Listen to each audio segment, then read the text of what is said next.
Sa linya na ngayon mga kapatid, wag na po nating patagalin ito. I'm sure maraming magulang po ang nakatutok sa atin ngayon. Ang Undersecretary for Operations ng DepEd, kasama po sa kanyang trabaho, itong issue nga ng class suspension sa mga eskwelahan na under DepEd. The Undersecretary Malcolm Garma. Magandang umaga po, sir. Yeah, magandang umaga, Ms. DJ Chacha, at saka magandang umaga po sa inyong mga tagapakinig, tagapanood. Good morning po, sir. Siguro first thing muna, sir, sa datos po na hawak ninyo, yung mga eskwelahan under DepEd, this past few days, dahil nga sa matinding init, ilan po lahat ang nagkansela ng klase at saang lugar pinakamarami? Nung pong kasagsagan nung kataasan ng heat index, ito po yata nung Lunes po ito, no March 3, halos karamihan ay nasa NCR, ang mga paaralan na nagsuspindi ng klase nila. Mangilan-ngilan po sa Region 3 and Region 4. Pero ngayon po sa monitoring po namin, ay isa pa lamang po yung namomonitor namin na nagsuspindi ng kanilang klase sa NCR.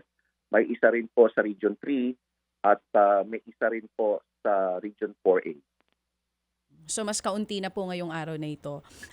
Mas Sir, kaunti na po ngayon sa aming na-monitor po as of 7:30 this morning. opo. Ayon po sa ilang grupo, no, ito pong ginagawa na suspension ng klase ng iba't ibang mga eskwelahan, panandali ang solusyon lamang dito po sa mas malalim na problema na meron po ang education sector natin. Ang tanong po ng ilang grupo, ano po ang long-term plan ng DepEd para po hindi taon-taon, puro class suspension lang po ang ginagawa natin sa tuwing mainit ang panahon o di kaya naman po may baha o kaya may malakas na bagyo? Ah, Recently, we just revised yung ating pong DepEd order on class suspension. No? So doon po tinignan natin, binabalanse po natin na number one, yung pangangalaga sa kapakanan ng ating mga mag-aaral, mga guro, at mga kawani ng ating mga paaralan. Pero at the same time, Ms. Chacha, no, gusto rin po nating balansehin yung mga posibleng epekto ng malawakan o matagalang suspension of classes that will probably result to learning loss, no?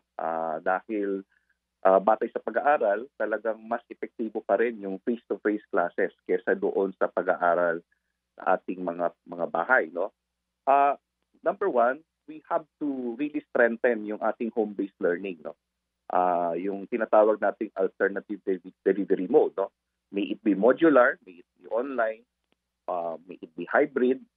So gusto nating palakasin ito dahil alam naman po natin na ang kalamidad ay hindi na po tinatawag na contingent, no, sa panahon ngayon. No? Talagang bahagi na po ng buhay natin ang mga pagbagyo, pagbaha, at kasama na nga ngayon itong heat index, and at the same time pati yung pagputok ng mga bulkan kasama na rin po sa tinitingnan natin at binabantayan natin.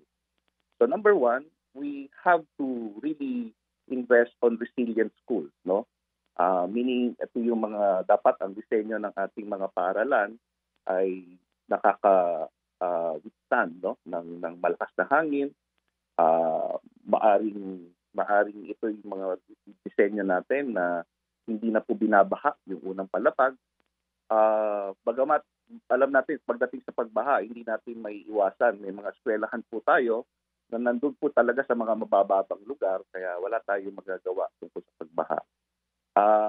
Yun naman pong heat index o pagtaas ng temperatura, tinitingnan po natin ngayon na baka naman pwede na kung hindi man natin mapalagyan ng mga air condition ang ating mga classroom, ay at least makapaglagay ng mga ventilador at yung mga tinatawag nating ventilator o kaya yung mga blower, no? At ito naman po ay bahagi na pwedeng pagkagastusan ng ating paaralan gamit yung kanilang school MOE. So may mga measures tayong tinitingnan to mitigate, Ms. Chacha, no?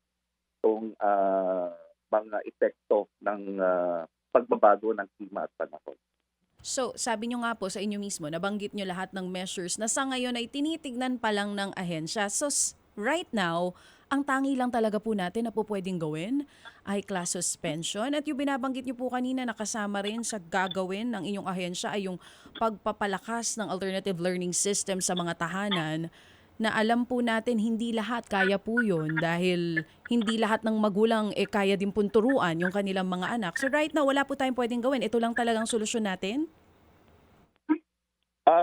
Hindi naman po. Kasi katulad nga po nung sinabi ko kanina, hindi naman po automatic na suspended kagad ang klase pagdating sa pagtaas ng temperatura. So kung mamimitigate po natin ito sa loob ng paaralan, hangga't maaari hindi po natin option no yung suspension of classes because as I have mentioned, mas epektibo pa rin yung face-to-face classes. Doon sa alternative delivery modes natin, Ms. Chacha, isa po sa tinitingnan natin ngayon, yung paggamit ng video lesson, yung paggamit ng television. Nung COVID, gumamit din po tayo ng ito.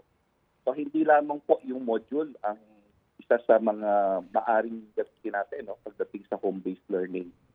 So ito po yung, hindi lang po ito tinitignan, meron na pong ginagawa sa mga paaralan natin. Hindi lang po dito sa NCR, kundi sa ibang rehiyon, ganito rin po ang ginagawa. Minomonitor po natin ito. At siyempre, tignan natin kung gaano ka-epektibo yung paggamit nitong mga alternatibong paraan na ito kumpara doon sa talagang actual na face-to-face classes natin. Yusek Malcolm Garma, good morning po. Nasabi ho ninyo, Good morning po.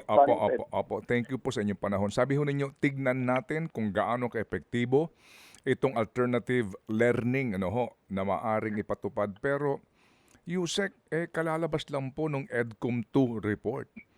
Diba? At doon po sinasabi na klaro, na yung pong pandemic-induced learning, yung pandemic time, yung pong pandemic nagbunga ng learning loss na napakalaki sa pag-aaral na ito. Yung pong sinasabi ng mga alternatibong ito, yung mga video na ganyan, yung mga modules, yung pong online, sadya po talagang nagbigay ng napakalaking pagkukulang para po sa kaalaman ng ating mga estudyante. Paano po natin matutugunan yung sinasabi nyo na aalamin nyo pa lang po yung pong yung efficacy po na itong ganito pong proseso ng learning? Yeah, Manong Ted, yung po kasing pandemic talagang halos 1-2 taon na hindi po talaga nakapagklase, no? So ngayon po ang pagbalik po natin after pandemic, hindi naman po talagang matagalan yung mga suspension of classes natin. So ang gusto po natin tignan, yung pong ginagawa nating alternative delivery mode, doon sa mga maiikling panahon na nagsususpinde ng klase, titignan po natin kung ito po ba ay nakakadagdag doon sa efficacy ng pag-aaral ng ating mga bata habang sila ay nasa loob ng classroom. So, Manong Ted, mahirap po kasi kumpara na nung pandemic talagang wala po halos face-to-face classes. Sige. Talaga pong iba yung pandemic. Sige, so iwan natin yung pandemic time. Still, puntahan natin yung EDCOM 2 report. Yung EDCOM 2 report, sir, ito po, kung inyo na po itong nabasa. Sinasabi din dito, sa mga nagdaan na mga disasters, kasama po dito yung pong itong mga tag-init na naranasan po at walang pasok. Ang dami po ng school days loss, particularly po sa mga region na ito, sa Cordillera, 35 out of 80 school days. Cagayan Valley, 33. Ilocos Region, Calabarzon, 31. Central Luzon, 29. Bicol, 22. Metro Manila, 20. Mimaropa, 16. Sabi po ng EDCOM, ito pong mga nawala na mga school days na ito equivalent ng half a year of learning. So, tanggalin natin yung COVID-19 pandemic era. Ito ngayon, bago na po ito. So talaga pong klaro dito po sa sinasabi ng pag-aaral mismo na kinomisyon ng ating pong gobyerno na ito pong kawalan ng mga klaseng ito ay nagbibigay po ng napakalaking learning loss. So to address po the question sa sinasabi po ninyo ng mga tugon ngayon, ano po ang kumbaga mas magiging permanente ho dito? Kung meron man sa ngayon po na solusyon dito po sa madalas po na pagsususpindi ng klase. Maliban doon sa mga binabanggit po ninyo ng mga alternatibo. As in, we have to live with this situation, paano kaya? Manong Ted, again, number one, no, yung pong alternatibong pamamaraan na binabanggit po natin ay talagang dapat pansamantala po lamang. Opo. Ang talaga pong importante ay sa madalit na panahon ay makabalik po ang ating mga mag-aaral sa kanilang paaralan. Opo. So yun po yung talagang gusto natin mangyari. Hindi po tumagal ang suspensyon ng klase or suspension ng face-to-face klase. Kumbaga, Manong Ted, yung pong ginagawa natin is just to mitigate na habang talagang hindi pwedeng pumasok ang bata sa loob ng paaralan, hindi po meron pong ginagawa ang bata habang sila ay nasa kanilang mga tahanan. So ang ating po talagang objective ay makabalik agad. So this is where we now see the resiliency of our schools, no? Gaano kabilis, for example, Manong Ted, bumaha. Gaano po kabilis na malilinis natin ang mga paaralan as soon as mag-subside ang tubig baha. Kung hindi po kayang balikan ang ating pong mga classroom o yung regular classroom natin, may provision po tayo na tinatawag nating temporary learning space na kung saan ito po ay mabilisang maitatayo sa ating sa loob ng paaralan para po magamit kaagad for a face-to-face engagement. Kung ito po ay heat wave o pagtaas ng heat index,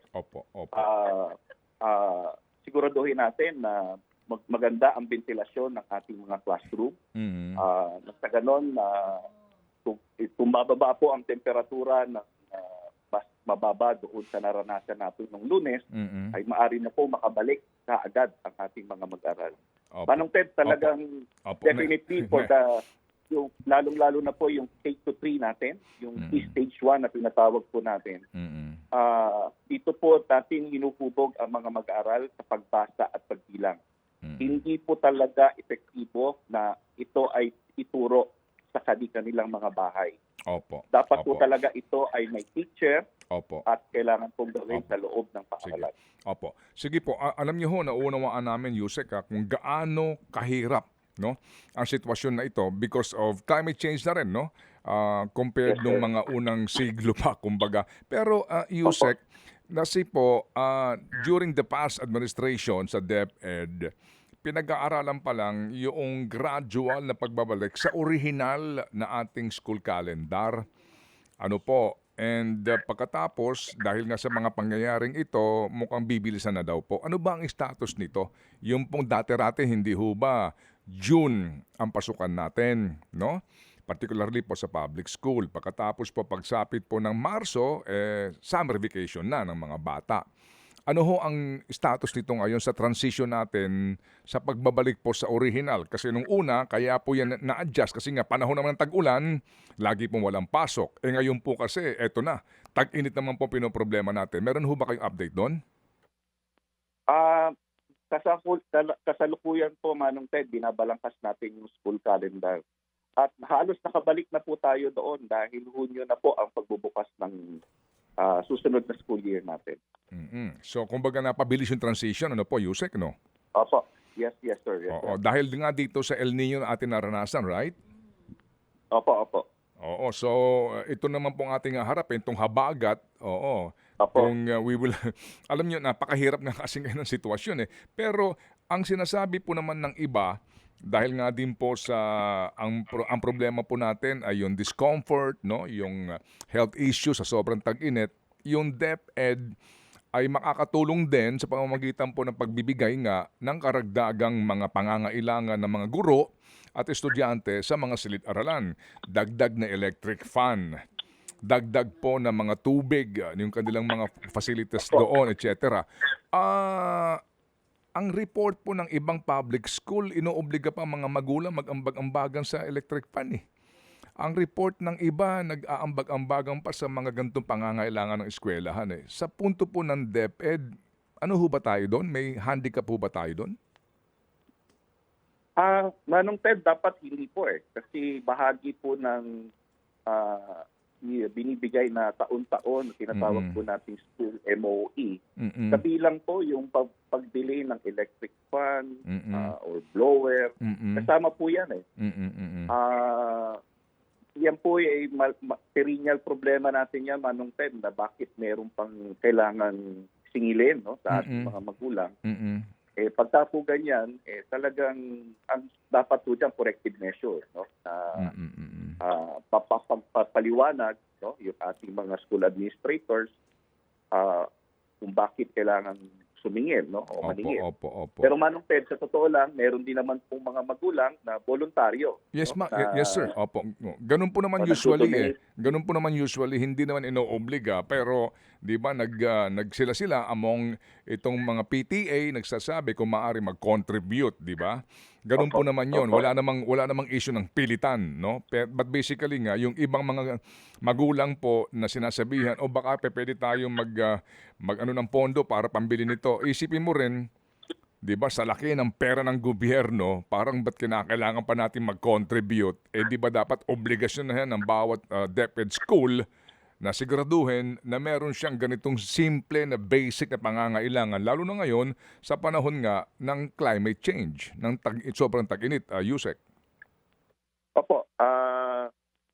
Tama po kayo na talagang obligasyon no, ng ating mga pampublikong paaralan na i-provide no, itong mga basic things na ito. Bagamat, Manong Ted, talaga minsan may mga magulang na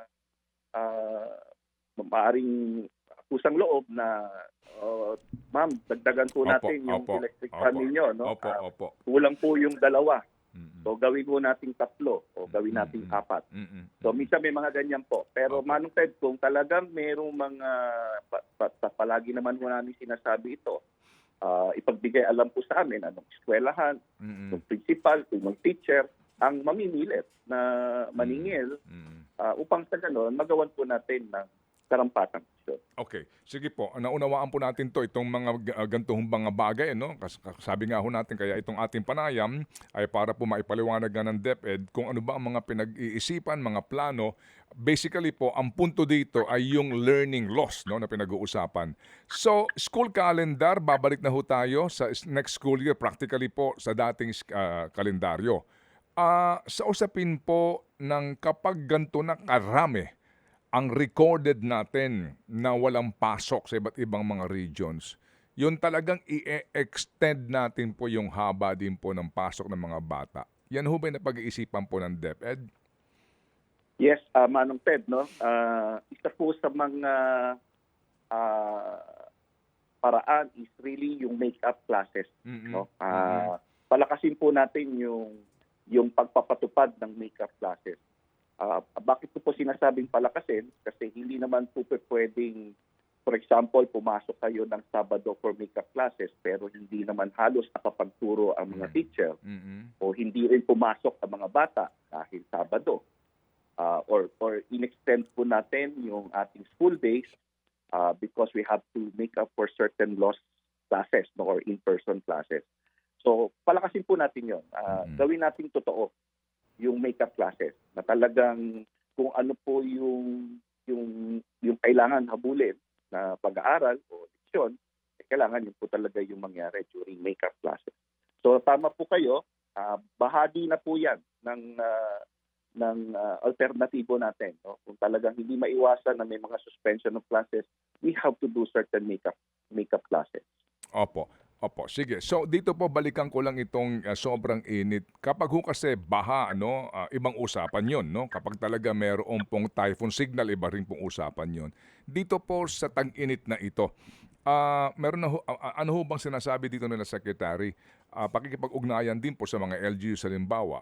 Kasi yung pong pagdedeklara, yung bang heat index na ito, talaga bang parang typhoon signal ito? Kapag typhoon signal number 2, walang pasok ang elementarya, mga ganon. Paano kaya ito? Wala pa po tayong ganong protocol, Ted, no? Pagdating po sa heat index.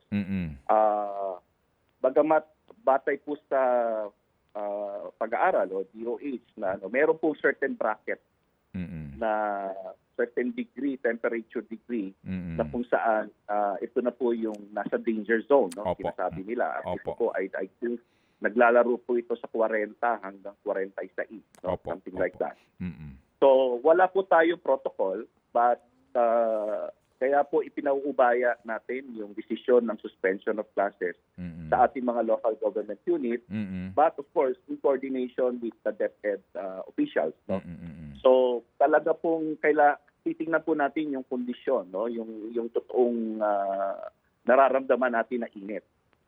So actually 33 Manong Ted, parang yun na po yung tignan natin, no, na ito medyo mainit na ito. Mm-mm. Baka pwede na muna magpumasok ang mga bata. Pero again, Manong Ted, ayaw din po natin kasing maabuso, no? Na baka naman hindi naman talaga ganun kainit, nagsususpindi ka agad ng klase. Opo, sige. That's why we have to do mitigation in our classroom. Mm. Pagdating ko lang po, Manong Ted, hindi lang po yung classroom o facilities. Mhm. Meron din pong ginagawa ang ibang paaralan na medyo pinapaaga po nila yung pasok para po hindi abutan ng init ng Sobrang hapon. init ng katanghalian po, no? Opo, meron din. Yes, sir. Opo, So, opo. Sige. Opo, papasok po sila ng alas 6 ng maga Opo, para po mas maaga makauwi ang mga bata. opo, opo. Pati po ang uniforme, Manong Ted, no? Yun po yung napag-usapan namin kagabi, Oo. na binibigyan din po natin ng kalayaan yung mga school heads natin na mag-adjust, Mm. na hindi po i-require na magsuot ng uniforme na Opo. medyo mainit. Opo. So Opo. pwede pong mas komportable yung suot ng ating mga mag-aaral. Opo. Sir, again ha, ang ating pong main topic dito ay yung learning loss. Dito po sa inyong pagbabanggit ng alternative mode of learning nga, kasama po itong mga online na ito. Alam ho ba ng inyong tanggapan, yun din pong laman po ng EDCOM2 report tungkol sa kakayahan ng paaralan, particularly po ng mga guro at saka ng mga estudyante, technically, dito po sa online learning, kasi may pag-aaral po kasama dito na hindi po lahat ng guro, lalo na po sa labas ng Metro Manila, ay may mga gamit. May internet connection at napakaraming estudyante na ni cellphone ay wala. Kaya po totally wala silang online learning. Ito po yung napakalaking factor sa inyo pong binabanggit nga na alternative learning sa panahon po ng kalamidad, Yusek. Yes, Manong Ted, isa pong realidad talaga yan. Pagdating po sa kagamitan, talagang may kakulangan tayo, no? Tinutugunan po ng DepEd, laptop for every teacher, para po nang sa ganon kahit ang teacher po natin ay mayroong laptop. Mm-mm. Sa mga bata po, Manong Ted, hindi po natin talaga maaring sa ngayon kayanin Mm-mm. na mabigyan lahat ng bata mag-aaral sa buong Pilipinas ng laptop o ng gadget o ng device. Connectivity, talaga kung may mga lugar tayo, Manong Ted, na talagang mahirap po ang connectivity ni walang internet service provider. Pero sa mga lugar na ito, isa po sa alternatibong tinitignan namin ay yung paglalagay ng mga satellite o yung Starlink, no? Para ho mas yung connectivity. Kaya Manong Ted, isa po sa alternatibo, kung hindi man ho kaya ng online, o yung tinatawag nating hybrid. So pag hybrid po kasi, in person at saka home base. Kung hindi man ho kaya ng online, gamit po ang gadget at connectivity, meron po tayong modular. Opo. Yes, sir. So, yes, sir. Talagang yun na po yung pinakamalapit na pwede nating i-proximate ang pagtuturo ng in-person classes. Ibig sabihin, ito na po, Manong Ted, talagang ito pong modules ang pwede nating magamit dito sa mga lugar na talagang hindi po kaya ng teknolohiya o ng digital. Opo. Sige po. So, Yusek, Malcolm, kayo ho ba ay matagal na po sa DepEd? Kayo ho ba ay kumbaga organic kung tawagin? Manong Ted, nagsimula po ako sa DepEd bilang assistant superintendent. hanggang sa ako po ay naging regional director at naging assistant secretary nung panahon po ni Secretary Liling Briones. Pero lumabas po ako ng DepEd nung panahon po nung ni VP Sara at ngayon po ay bumalik ulit. Ay, opo. So kumbaga po, dyan na ho kayo lumaki, no, sa departamento. Oo. Halos oo. halos ganun na po, Opo. Manong Ted. Baka hindi nyo lang po inaabot dyan ay si Secretary Carino o Kisumbing. Ayun lang. Hindi na po. Opo. Hindi na po, Manong Ted. Opo. Kaya ako nagtanong niyan, Yusek, kung mamarapatin po ninyo. Kasi nga, napakahalaga nung EDCOM2 report, no? Ito po ang Biblia ngayon siguro po ng DepEd para po tugunan ito pong mga binabanggit na napakaraming problema sa sektor ng edukasyon, particularly po under DepEd. Sa pinakahuling, ito bang may kopya na ho kayo nun, I'm sure, ng EDCOM2? Opo. At Manong Ted, just to inform lang din po, we are working closely with EDCOM. So, yung pong mga rekomendasyon, hindi pa mo lumalabas yung mga final report. Okay. Ipag-usap na po ang DepEd with EDCOM para tugunan po Okay. yung mga nakikita po nilang kamalian o mga dapat tugunan ay pinipilit na po nating tugunan. No? Kung hindi man po kaya in terms of infrastructure and everything, at least makapag-umpisa po tayo, Manong Ted, sa polisiya. Pagkat yung polisiya po napakahalaga nun dahil ito po yung bumabalangkas kung paano natin gagawin yung mga programa. No? Lalong-lalo na po yung mga dapat tugunan. Sige po, kasi sa pinakahuling pag-aaral din po, no, mismo galing sa DepEd, only 37% of teachers under DepEd have laptops. And just 17% ng mga estudyante ang may access sa gadgets na necessary for online learning. This is really revealing, no? Kaya pag binabanggit yung alternative learning na online, ito po ang binubunga na. 'Di ba? Yung learning loss. Yan po. I'm sure ito po ay alam na po ninyo, maging Secretary Angara. So kayo po USEC for Operations, sakop niyo ho ba ito? Yung pong itong pagbabantay po sa pag-procure ng laptops at distribution po sa mga regions o iba itong USEC? Meron pong isang strand, no, na tumitingin po dito. No? Meron po tayong ICTS. Meron pong tanggapan. Pero alam po ninyo, Manong Ted, ito po ay lahatan po ito. Lahat po ng kami po, maaaring operation, finance, and everything. Isang team po kami ngayon na tumitingin po dito sa bagay na ito. At sana mabanggit ko rin po, Manong Ted, hindi po kakayanin, no, kung ang pagkukunan lang po natin yung pondo ng gobyerno o yung budget po ng DepEd taon-taon, hindi po talaga kakayanin.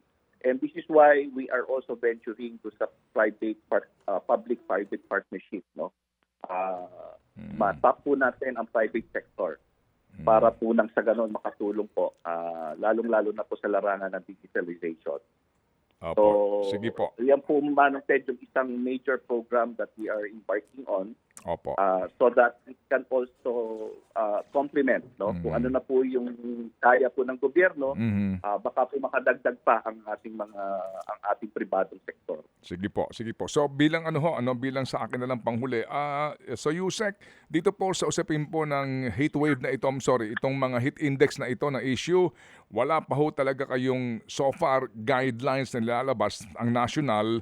Kanya-kanya po muna itong suspension ng bawat LGU. Sa mga mismo pong DepEd superintendent sa mga sa mga regions, wala pa hong guidelines ng DepEd mismo.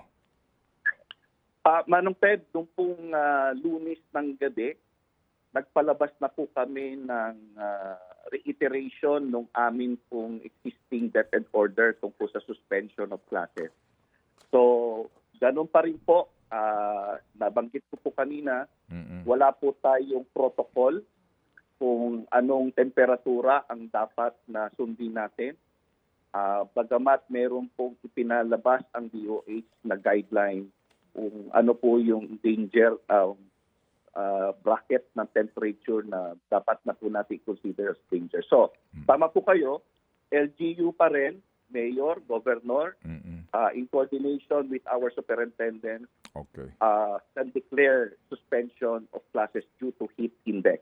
Opo. Bagamat, Sige. Manong Ted, doon po sa pinalabas namin, nandun na po ang reminders namin ating mga paaralan, ano ang dapat gawin, anong mga strategiya ang pwedeng implement to mitigate, no, yung heat index. So that, yun nga po yung sinasabi natin, Manong Ted, Opo. hanggat maaari, last resort natin ang suspension of classes. Okay, sige po. Ito po si Chacha lang po, pahuli. Opo. Oo. Yes po. Yusek Garma, kanina narinig ko po no, na binabanggit nyo nga kay Manong Ted itong online classes, sa pag-usapan din po natin itong self-learning modules. Pero sir, paano po minomonitor ng DepEd kung itong mga alternatibo natin pag may class suspension dahil sa matinding init o sa iba pang rason ay epektibo for the students? Meron po ba talaga kayong sistema na kumbagay tinitignan maigi To assess. or assessment para makita kung may natututunan po ba talaga mga bata dyan?